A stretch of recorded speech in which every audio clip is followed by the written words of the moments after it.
Um, awesome. Welcome back to the podcast. Welcome, Dawn. It's so good to see you. Thanks. I'm Brandon Bagg, and I'm sitting here with the one and only Dawn Pemberton, and I am going to pour you a mezcal. Please. Um, Thank you. I got to see you last night, which is like twice in a week, and I feel like know. I saw you not too long before that It's true. And you're going to see me on Saturday. on Saturday. Yeah. I feel lucky. Me too. I know. I was just thinking that. I was like, when have I seen Brandon this much? Yeah. Never. And I like it. So this keep it going. the Saturday gig. Unfortunately, this episode will air after that gig, but that's Saturday. What is the date? April 15th. April 15th. Yeah. That's kind of like a super group. Yeah. You could say that. Yeah. Yeah. Yeah. Cheers. Cheers. Thank you. So I saw Max on the bill, and how many different vocalists we have? Oh, that's nice. Mm-hmm. I'm the only vocalist Right. this time Yeah. around. But usually we play with Max Sapersky, Derek DiFilippo, Mike Arda, and usually Jay Esplana, but Jay's away, so we have Justin Juan, who's going to be playing keys, so 2 keys. Awesome. Yeah, Yeah. we've got Max coming on here next. I think he's going to be here right before his show on Saturday. Oh, amazing! Good Yeah. times. I Yeah. can see him doing this. And what did we had? You just mentioned Jay. He just played there a bass gig, just at Guild. That guy. He played with it was Johnny Jalisco's show on the Okay. weekend. Yeah. That's great. One thing I've been really excited to ask you about, because I've known you for I don't know 7-8 years now Yeah. as a singer. I remember meeting you through JC, and then I remember seeing you play all the times down there. You rang in our New Year's show like 3 years in a Yeah. row, Yeah. which is what an amazing night, because all different musicians come out of the woodworks after their New Year's gigs. Yeah.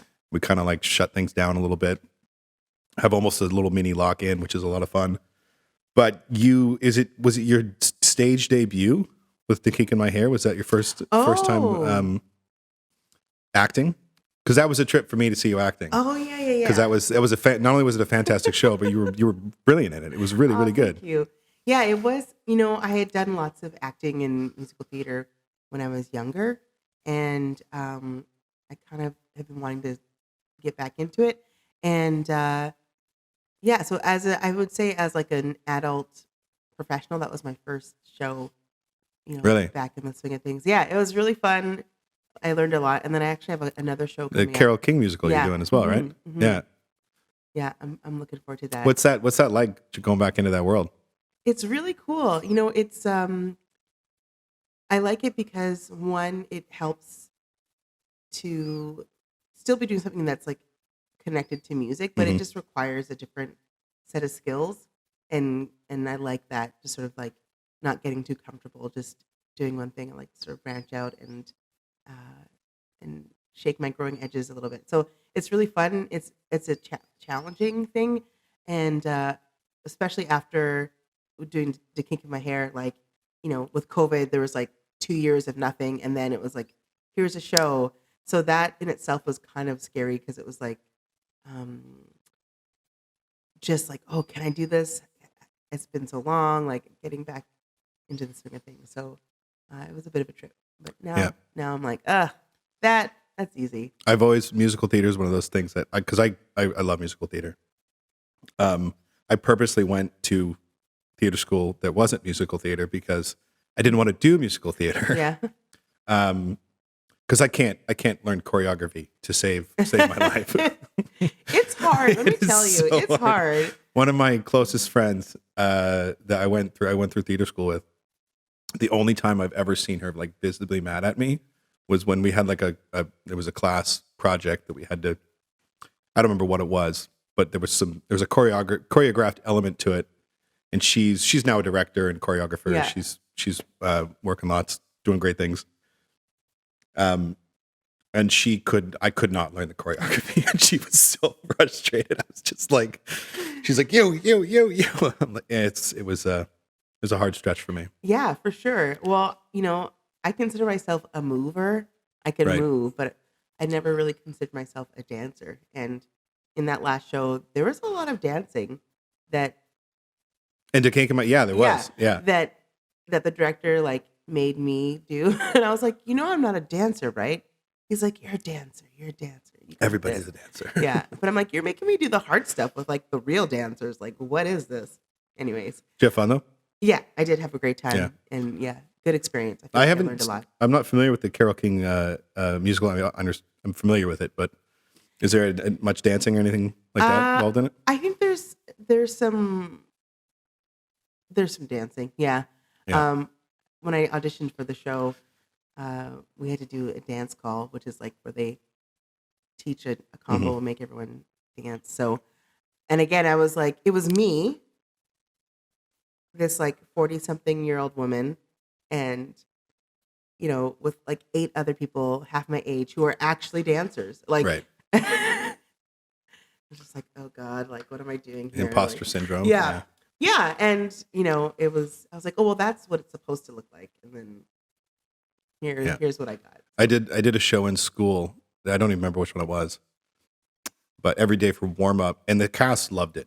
And again, I'm in my late 30s now. I was in my early 30s when I was in school, but I was still 10 years older than most of the people I was going to school with. There's a couple others, older students, but again, it felt very much like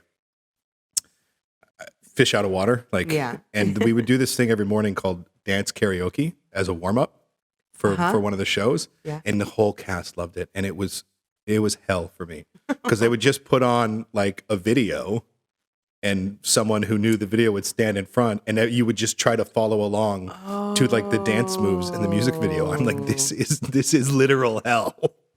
Yeah. But that if you would don't be get hell. into it, you're saying no. I'm Yeah, like, no, I'm yeah. not saying no. I'm just saying no to this. Yeah, exactly. You're like, I'm gonna go in the corner and do my own thing. Yeah. Screw you guys. I'm going home. You've done talking about musical theater, hitting kind of the same musical, the notes, the needs. You've done like so many collaborations.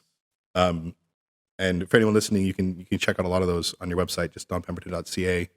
Just a link there that says collaborations. And there's 8, 9 albums there that you've collabed with over the last however many years. Yeah, and that's not even up to date. Like, Yeah. I feel like I've been really lucky that I get to work with lots of different people, lots of great songwriters, and people always comment like, hey, can you like sing on this track? Can you do this? And that's one of the things I like about being a musician is that every day is always a little bit different, and I get to kind of just like I don't really know what to expect. I know it's going to be fun. I know it's going to be interesting, but it's like you get a little bit of a, I don't know, it's like a hit of adrenaline. Like, what's going to happen today, or like what are they going to need? Okay, I'm on it. Yeah. Does that take you to a lot of different avenues musically and introduce you to musicians that you otherwise wouldn't come across? Definitely. Well, last night, Al, like I met him. Yeah, Al. Yeah. I met him through another friend. Another friend who hooked me up with this other guy. Well, the guy he was standing next to is the keyboard player for Doug and the Slugs, right? Yeah, Simon Kendall, and then his other friend Colin. Like I just did some vocals with him at Al's studio. So it's always different, and I love it. It's a wide variety of music from like, soul to rock to R&B to gospel. I've done some country, some electronica. Yeah. It's totally different. Yeah, it's always different. You've got you teach as well, don't you? Mm-hmm. Yeah. Do you find bringing in all of those different influences rewarding in terms of guiding like young singers and young musicians? Yeah, I think it's interesting. I think the more that you're exposed to as an artist or as a musician, it just kind of opens up your world a little bit more. And I think as a teacher, I think my role is just to show my students like what's possible and what's out there, and like, hey, you might like this, and that to be a musician, you don't have to stay in one little narrow box. You can do lots of different things. And in fact, you almost have to do lots of different things to make a living, I've talked to that many musicians that I've had gotten a chance to talk to specifically on this podcast, that's a reoccurring thing of, not pigeonholing yourself into a certain Mm-hmm. genre. And what I find so neat, I've chatted with this about a couple of people, is how they're all so interlinked. Specifically with the roots of the music that we most consume in this part of the world, Mm-hmm. coming out of blues and country and jazz, and where those all have common ancestry. Yeah. And it's like you could take you can take a BB King solo, and you can hear that solo, the what's the word I'm looking for?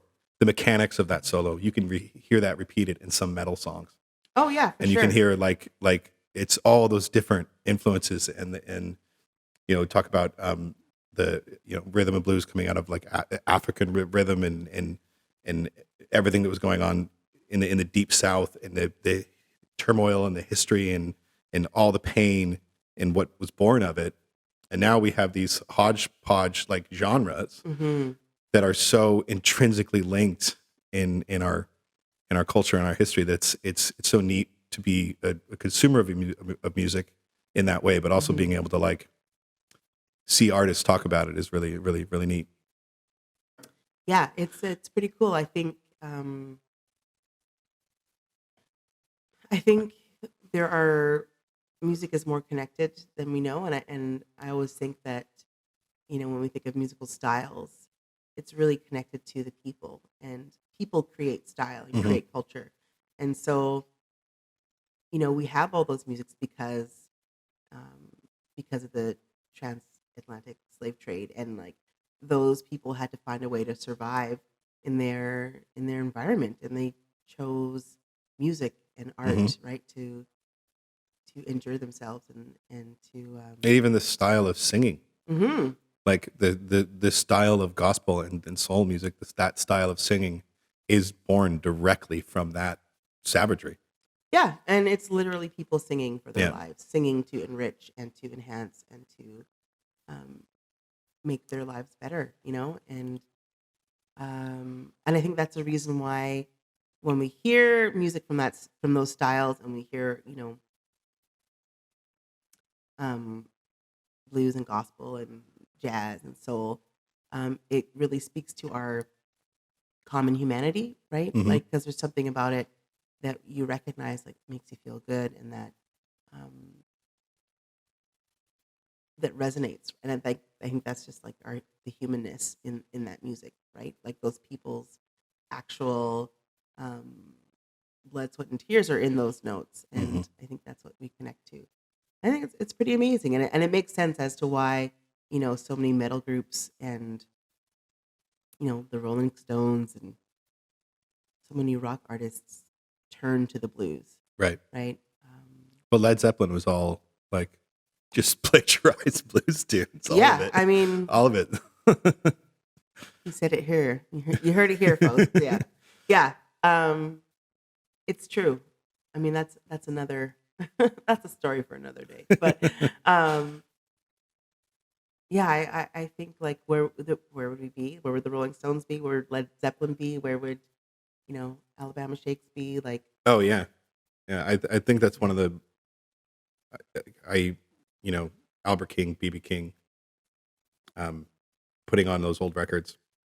Me, I was always a bigger uh, I because blues and jazz have similar uh, origins, yeah, and I was always more drawn to the blues side of things. There are some jazz records, some jazz artists that I obviously love, but there's something intrinsic about that blues sound that just hits me every time. yeah. Of course, Yeah, of course. and yeah, it's you don't.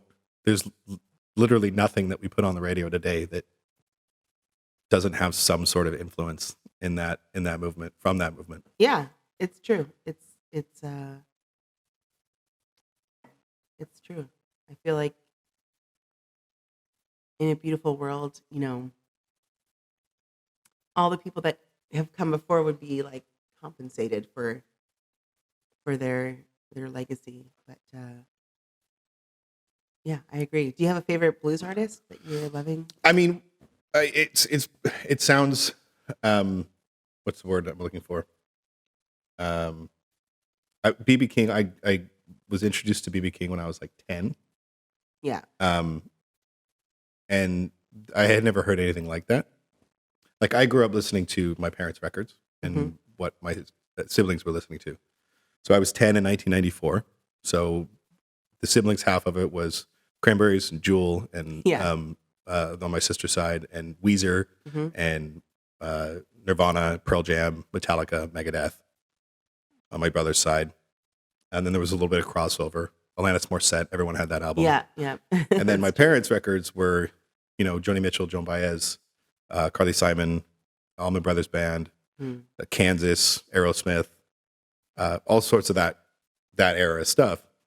And then my dad bought me a BB King like greatest hits record, and I think it was just sitting in the car. And I think he just saw me like move to it, like he just kind of clocked that he likes that. Yeah, and he bought me a BB King CD. It was like greatest hits, and yeah, I by the time I was 15, I probably had a stack of BB King CDs like that big. Wow.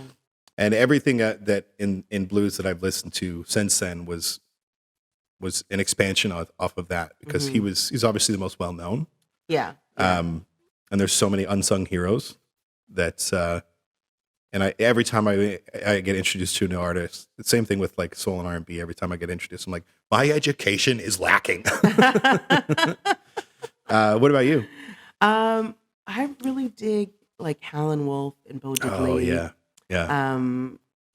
Yeah, I think those, like, I kind of like the older stuff.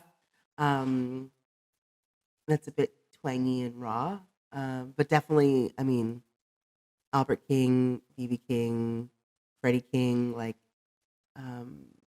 All the actual kings. all the actual kings. Yeah, Big Mama Thornton, of course, and Coco Taylor. I love her a lot. Yeah, I feel like with blues for myself, it's like such a great like gateway drug to music. Like you just kind of like, there's so many styles and you just listen to it all, and then all of a sudden you're like, blues are boring. Or that was my thing. Like, you kind of move away from it a little bit. And then as I get older and like and kind of like research like, well, who are some of the people that I admire? Like, who do they listen to? And then you go back, you're like, oh, they were checking this out, they were checking that out. And so I just feel like I've found this like new love and respect. Which makes the internet like that's the good side of the internet. Exactly. Being able to do that. Exactly. When you're like, oh, I'm gonna check out this like bootleg recording of BB King, in prison, playing at prison. Like, sure, that sounds amazing. Yeah. It's also like there's so much that now that you can expose yourself to. Just I call it the Wikipedia hole. Yeah, you're like link. Yeah. Link. Yeah, and then you're like, why am I looking at monkeys? I was looking at the blues. Like Monkeys or the Monkeys? Monkeys. The original boy band, the Monkeys. I used to have a huge crush on, was it Mickey Dolenz? Mickey Dolenz. He was the tall one, right? Yes. Well, I mean, they were all kind of tall. Except for, wasn't Davey really short? He was short, exactly. Yeah. So there's Peter, and Peter was the blonde one, and then there was Mickey had the curly hair. Yeah. Anyways. I had my mom she was like the perfect age to be a massive Monkees fan. So she had 5 or 6 of their records. Amazing. And they were my grandparents were like, get these stupid box of records out of our garage when I was about 10. So my parents were in their mid 30s at the time, because that's when people used to have children. Yeah.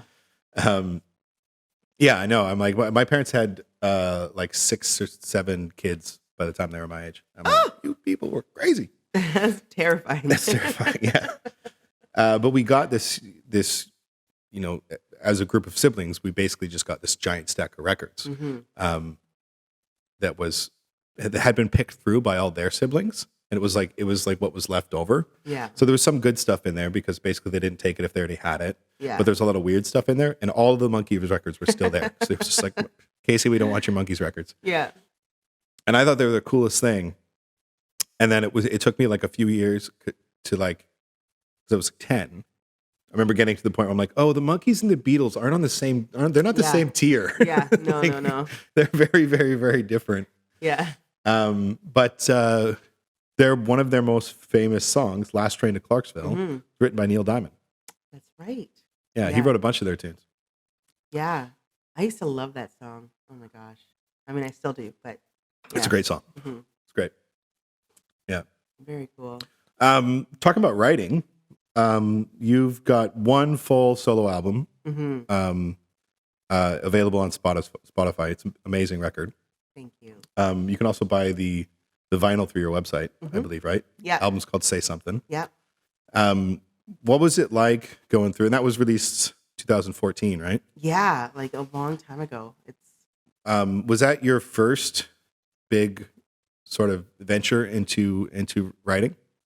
Yeah, I'd say, I had written with other people for their projects and for their albums. And I feel like it took me a really long time to release my own music just because I got stuck in the like gigging loop and being a side person and working on other people's music. And then I was like, hey, I should really do something myself. It's also steady work. It's very tempting. Yeah, exactly. Exactly. Yeah. And so I kept putting it off, and then eventually I was like, okay, I'm gonna do it. And then gosh darn it, the same thing happened again. So I released the album, I'm touring a little bit, doing shows, and then it's like 9 years later and I'm like, oh my God, where did the time go? So I'm currently Yeah. like doing some more writing now. And Quality over quantity.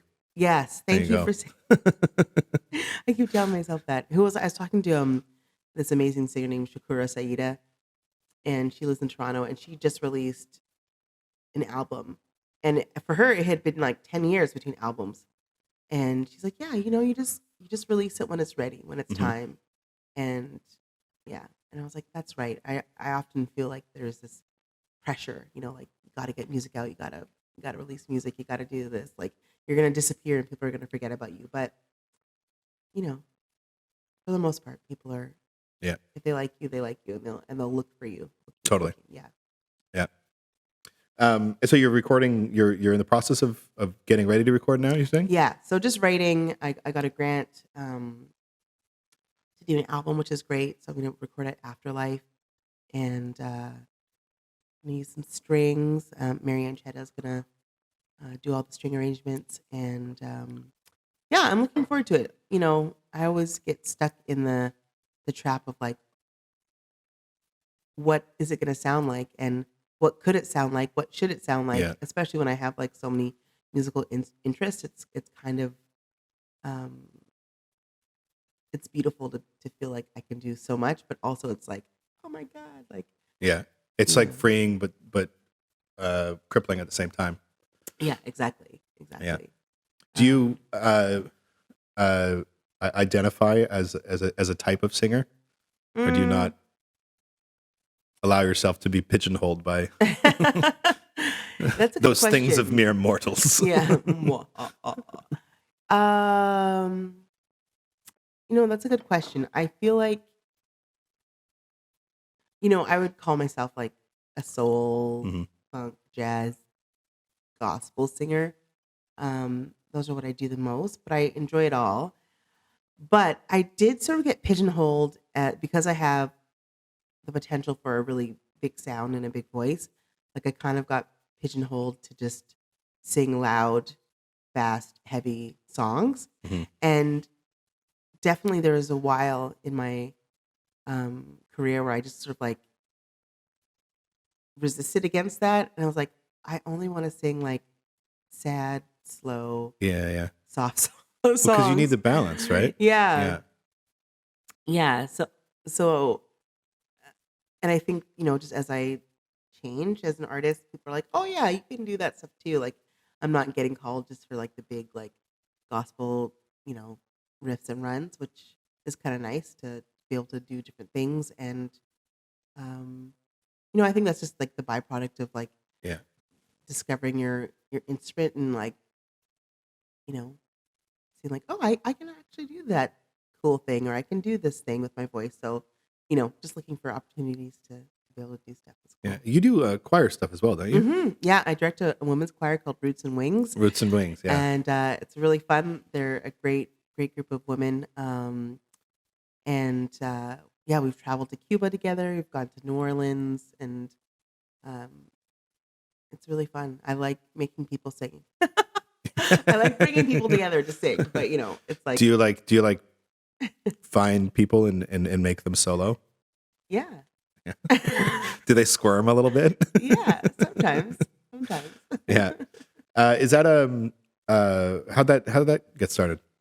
Well, I was studying choral conducting many years ago, and I was part of this mentorship program, and I was kind of working with choirs on the side, and then one of my mentors, his name is Jeffrey Bors, and he's a professor at the University of Washington, and he was like, "What are you doing? Like, when are you going to start a choir?" And like, so you can like start applying all the stuff that you're learning. And I was like, okay, I guess you're right. So I started a choir, and there's in the choir world, it's really hard to find tenors and basses. So if you are a tenor or a bass, Mhm. join a choir because they need you. So, anyways, I didn't want to deal with having to find tenors and basses. I was like, forget it. So I just wanted to work with female voices and treble voices. So it makes things a lot easier, and it's great. I love it. Did you go to school down there at University of Washington? Or No, just I went to school at Capilano University, and Capilano? You're yeah, one of the Capilanos. one of the There's Capilanos. so many amazing artists in the city that have gone through Capilano. Yeah, it's a good school. Yeah. I feel like a lot of the people that are my dearest friends are people that I went to school with, and people that were in those like formative years of learning and music, that I still play with today are all people that Mm. I met at music school. So it's pretty special. And did you study specifically vocal training at Capilano? Yeah, I have my degree in jazz studies in like a specialization in like vocal performance. So Mhm.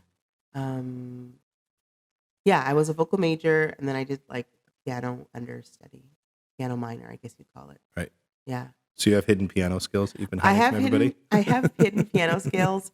I I'm a very shy piano player, which is really interesting. Like, Yeah, that is interesting. yeah, Yeah. I get Because you're really not a shy. shy singer. No, not at all. No, when it comes to playing piano, I'm just like, me. Yeah. I remember one time I'm going like to play piano, but it's all going to be piano. Fuck off with your forte. yeah, exactly. Yes, exactly. Yeah, I was jamming with a friend, uh, like just during the pandemic, and we were in a studio playing, and he was like, "Pemby," he's like, "I forgot that you're a good piano player," and I was like, "Oh, really?" Like, it was like, "Oh yeah, I guess I can play stuff." Like, I forget. Do you play at home at all? Oh yeah, all the Yeah, time. Yeah, Yeah. yeah, Do you have keys at home or for an actual full piano? yeah. I have keys and a piano at home. I have like I think 3 keyboards and a piano at home.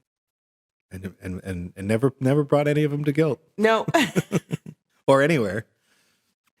no, no. It's funny. I was chatting with Derek and Derek DiFilippo, and we were talking about like, oh yeah, we should like just start a little project so that you can play keys. I was like, yeah, Yeah. maybe I'll do that.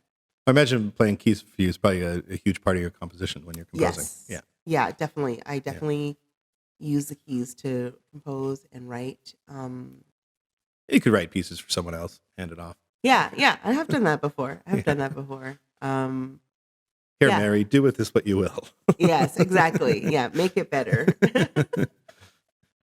But yeah, I do want to challenge myself to actually like play a gig Yeah? on keys. Yeah. Yeah, Yeah. that'd be a trip. I'd love to see that. Yeah. Yeah. I think it would be a trip too. I'd have to like work up to it, Yeah. stop being so shy.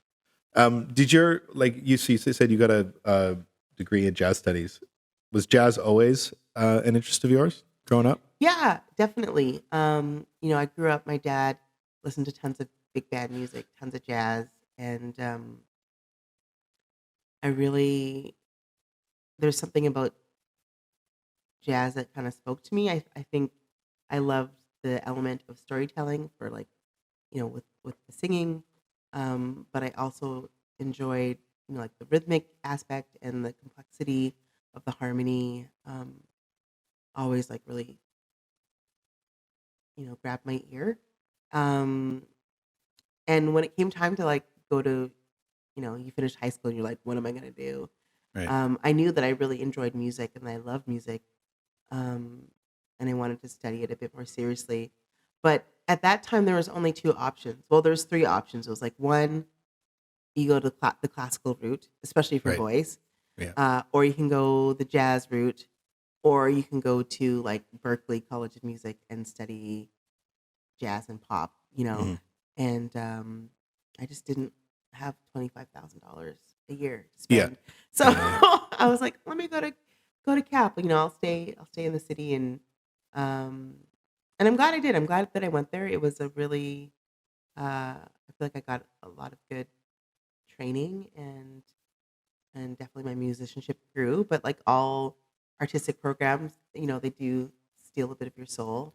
Yeah. Um, Yeah. yeah, as you know, like theater programs, art, any kind of like art based program, it's like Yeah. they crush you a little bit. Yeah. Yeah. And you kind of got to drink the Kool-Aid a little bit to get through it. Yeah, And exactly. it's like it's not bad Kool-Aid. It's like I enjoyed the Kool-Aid while I was Yeah, there, but yeah. yeah, No, I'm good for Kool-Aid. good for Kool-Aid. Yeah, But I think it's funny you talk about like arts programs them taking a lot out of you. I think it's it's part of that camaraderie for the yeah, people that you go through that with. yeah, for sure. Um, and even like there's people that I went through school with that uh, you know most of them I don't see all that often, but anytime that I do see them, it's 5 minutes have passed. Yeah, And it's fam. it's fam, Yeah, it's family. and Yeah, it's there's that shared sense of joy and trauma. yeah, that's part of it too. It's like, remember that class? Like, Remember that oh thing that my we went god. through? Yeah, exactly. Yeah, Did you go right out of high school? I did. Oh I yeah, did. yeah. See, I went back. I was much older. I did nothing for 10 years. It's like when I remember graduating from high school, I was like, the 30s and the new 20s. I'm gonna be 17 for another 10 years. Now I'm like pushing 40, and I'm like the 40s definitely aren't the new 30s. I'm falling apart. It was lies. Yeah, I mean, I feel like and sometimes I wish that I had waited a little bit before Yeah, I went to school, but things unfold as they need as I to do. and Yeah, as they must. I do the So opposite sometimes in my head. I think like because we all think about what ifs, right? yeah, Like of what would have course. happened if I had gone for it? Pardon me, sooner. Yeah, yeah, I know what you mean, and I feel like it's kind of Pardon me, tickle in that's my throat. okay. You okay? Yeah, Yeah, I think it's I don't know. I remember being in school and seeing who they called like the mature students, basically like yeah, yeah. people in their like late 20s, early 30s.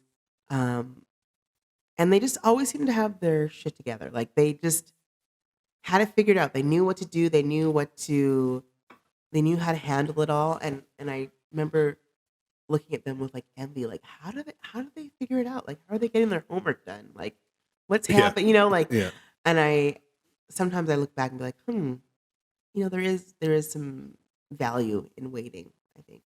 totally. I think for especially in a program like something like an arts program, I,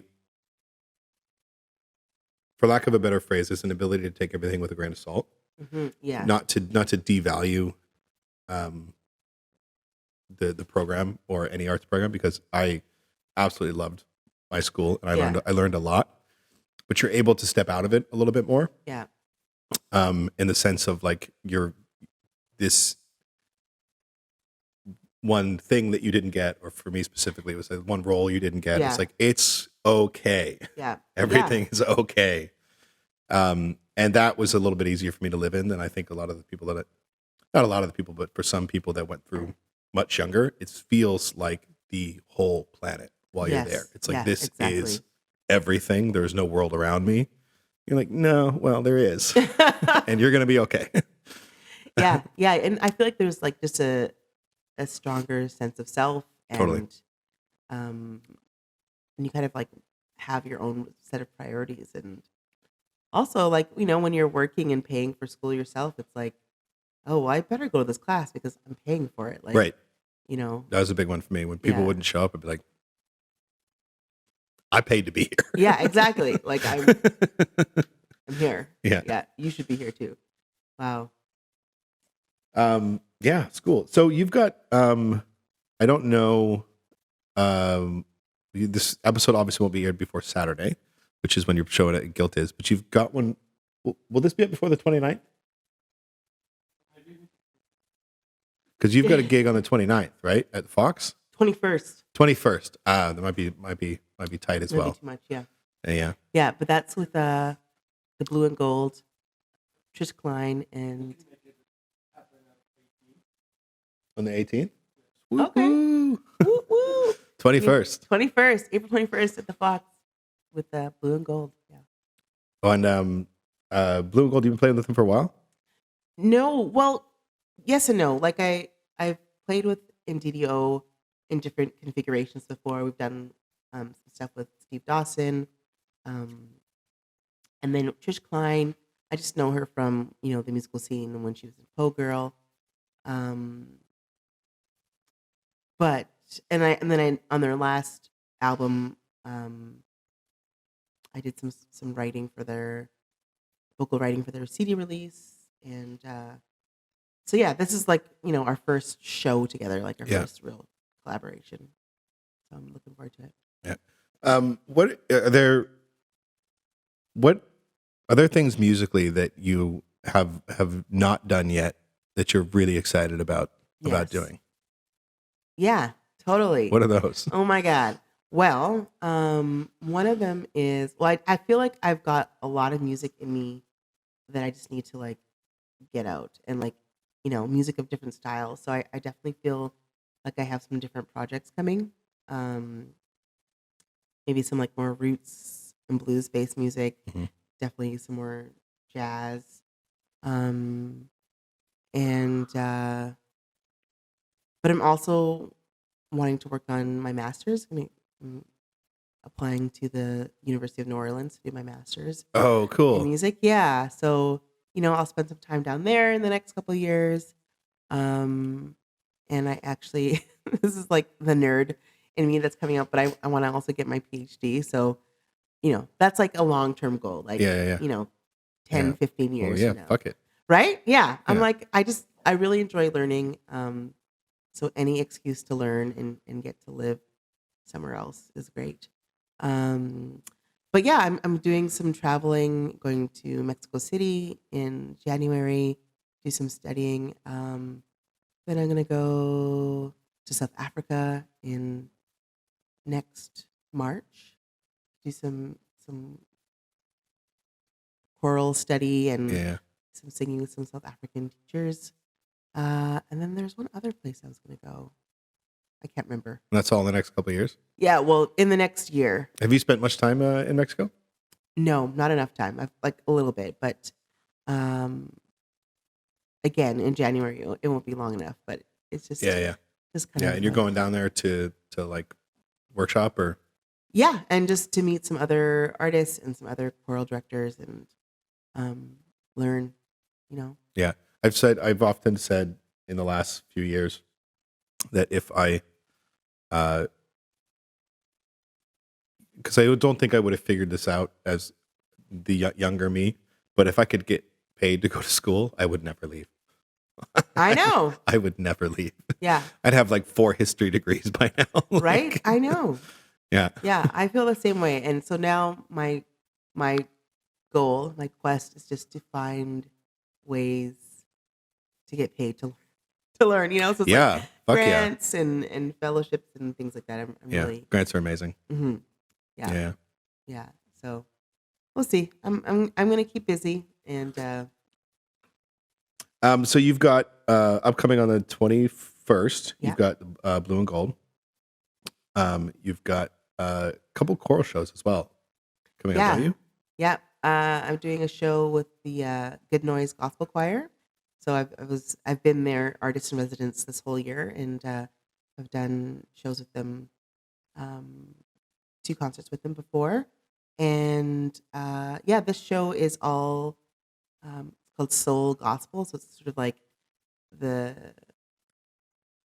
all the music that kind of like where soul and gospel meet. It's a very Right. thin line. Yeah. Um, and so yeah, doing some tunes with them. That's on March 20th, or sorry, May 20th.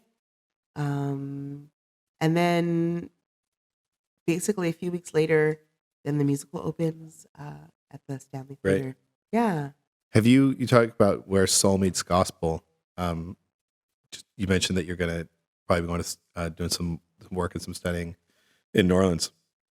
Have you been to any churches down there where soul meets gospel? Yes. Yeah. It's a trip. Yeah, definitely. Yeah. Definitely.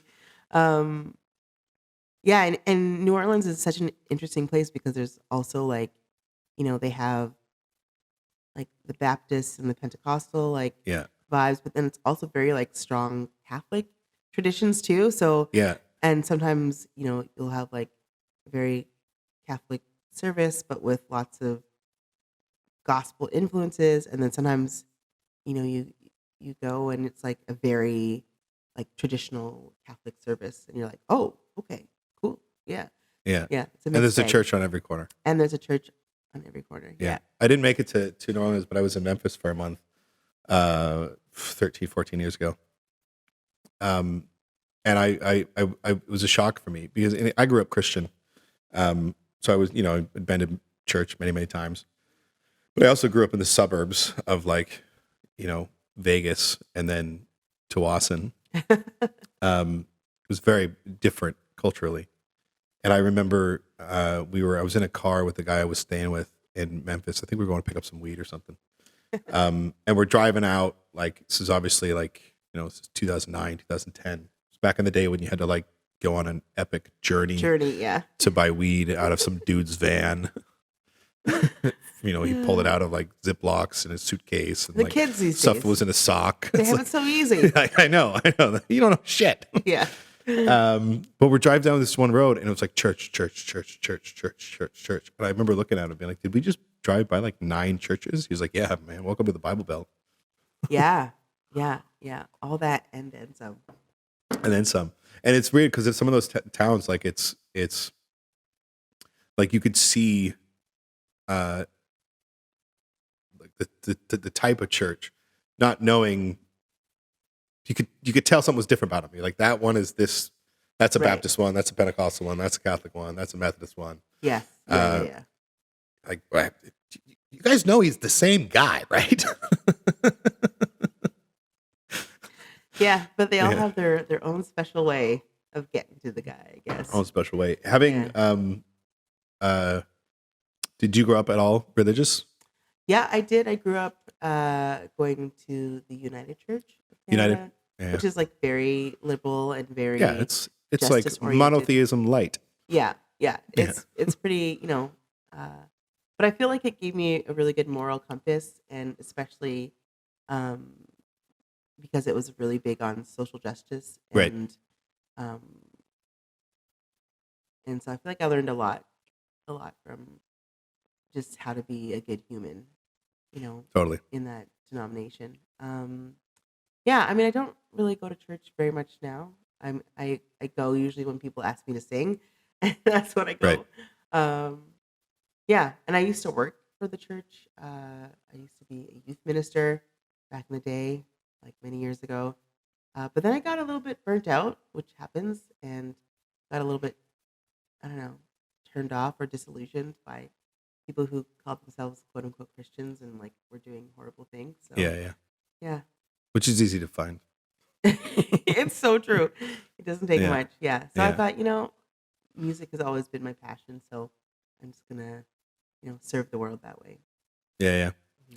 Mhm. You talk about you, having that background giving you a good moral compass and the importance of social justice. You talk about, you mentioned uh, basically everything that we consume musically in North America being a product or at least a byproduct of the transatlantic slave trade. Is social justice something that's very important to you as an artist? Do you feel like it's something that you actively strive for communicating in your music? Yeah. I mean, it's yes. Yes. It is important to me. It is important to how I move through the world. And I think, as a performer, you automatically have like this advantage. People kind of You have listen a to you. platform. Yeah, you have a platform, exactly. Um, and yeah, and I think in the music business, it's really interesting because there's a fine line between like not being too preachy, but also having the responsibility to reflect the world around you. Hmm. Um, but then it's like, well, if you want to make money, then you have to sing songs or write songs that are like happy and fluffy, and it's like, how do you balance that? So it's always, I think, just good for me just to stay true to myself and write about things that are important to me, um, and sing songs that matter. You know. Do you ever find that writing? You mentioned, the marketability of happy and fluffy songs. Do you ever find yourself being trapped in that, being like, oh, I need, like, you're as say in the composition of an album, like, okay, this song is this song is this, I have to write one that feels like this. Do you ever find yourself getting trapped in that? Sometimes, yeah, for Yeah. sure, for sure. Um, and I think you know there's also like external pressures too, like my label, like, oh, you should like do this song or just like do a cover of this song because it's a really popular song in Right. this market. It's like, oh, okay, Yeah. ooh, that's very specific. Okay, so sometimes you come across that, and sometimes it's not always bad, but it's just it it takes a bit of the like shininess off of. And the like the genuine, Yeah, I know, the feeling of this feels good. yeah, yeah, yeah. It's like, this felt good, and then you paid me to do it this way, and it didn't feel good Yeah. anymore. Yeah. I mean, thankfully, I don't have to do that, like, do any of that anymore. I feel like I've earned the ability to say, like, no. No, this is what I want to do. Yeah. Which is Yeah, good. yeah. And I'm kind of like on the fringes. Like, I play music that's not, uh, you know, super popular in this part of the world where we live. Right. And so it's a bit niche, and people are like, oh, exciting. Right. And it's not top 40. I'm sure if it was top 40, then I could definitely not, sing about uh, equality and equal rights in a very uh, open way. Open way. Yeah, Yeah, you'd have to sneak it in there. yeah. You know, Well, some ooh baby babies and some ooh baby babies. What does that ooh baby baby mean? Oh, it's that one. yeah. Let me That one's tell you. heavy. Exactly, exactly. Can I? I'm good. I'm still sipping. This I'm gonna just do a little bit. Montelos. That sounds really good. Where did this mezcal come from? This one, I think it was purchased at a liquor store. Oh, amazing! It's good. Paco, where'd this one come from? Okay. Oaxaca. Oaxaca. Yeah, Gorge- Oh, yeah. yeah. Yeah. So you're in the Carole King musical. You've got shows coming up. You've got choral coming up. You're traveling around the world, working in music. What else? You got anything else on your horizon you're excited about? What else am I excited about? I mean, that's about it. Like, I feel like that, the new album. That's a lot. Yeah, it's a lot. I just applied for a Canada Council grant to help with some traveling and study. So, you know, I'm hoping that those things will come through so I can just do some more learning and traveling. Well, don't tell people about the grants because then they'll know that they can also apply for them. Oh, yeah. That's true. Yeah. Dang Keep the it. pool shallow. Yeah. But yeah, no, that's about it. I feel like there's lots going on, and there's enough going on for me right now. It Yeah. feels good. Yeah. Well, it's always so cool to see you, and I'm very, very excited to see you again this Saturday at Guilt. And I'm hoping to be able to make it to your show at the Fox. Yeah. So anyone that wants the ticket, can you get tickets through your website? Yes, tickets are available on my website, or if you just search Blue and Gold Dawn Pemberton Yeah, and that is April 21st Yeah. at the Fox at the Cabaret. Fox Cabaret. Yeah, thank you so much for being here. Thanks for having me. This is great. Cheers, I'm gonna salud. cheers, salud.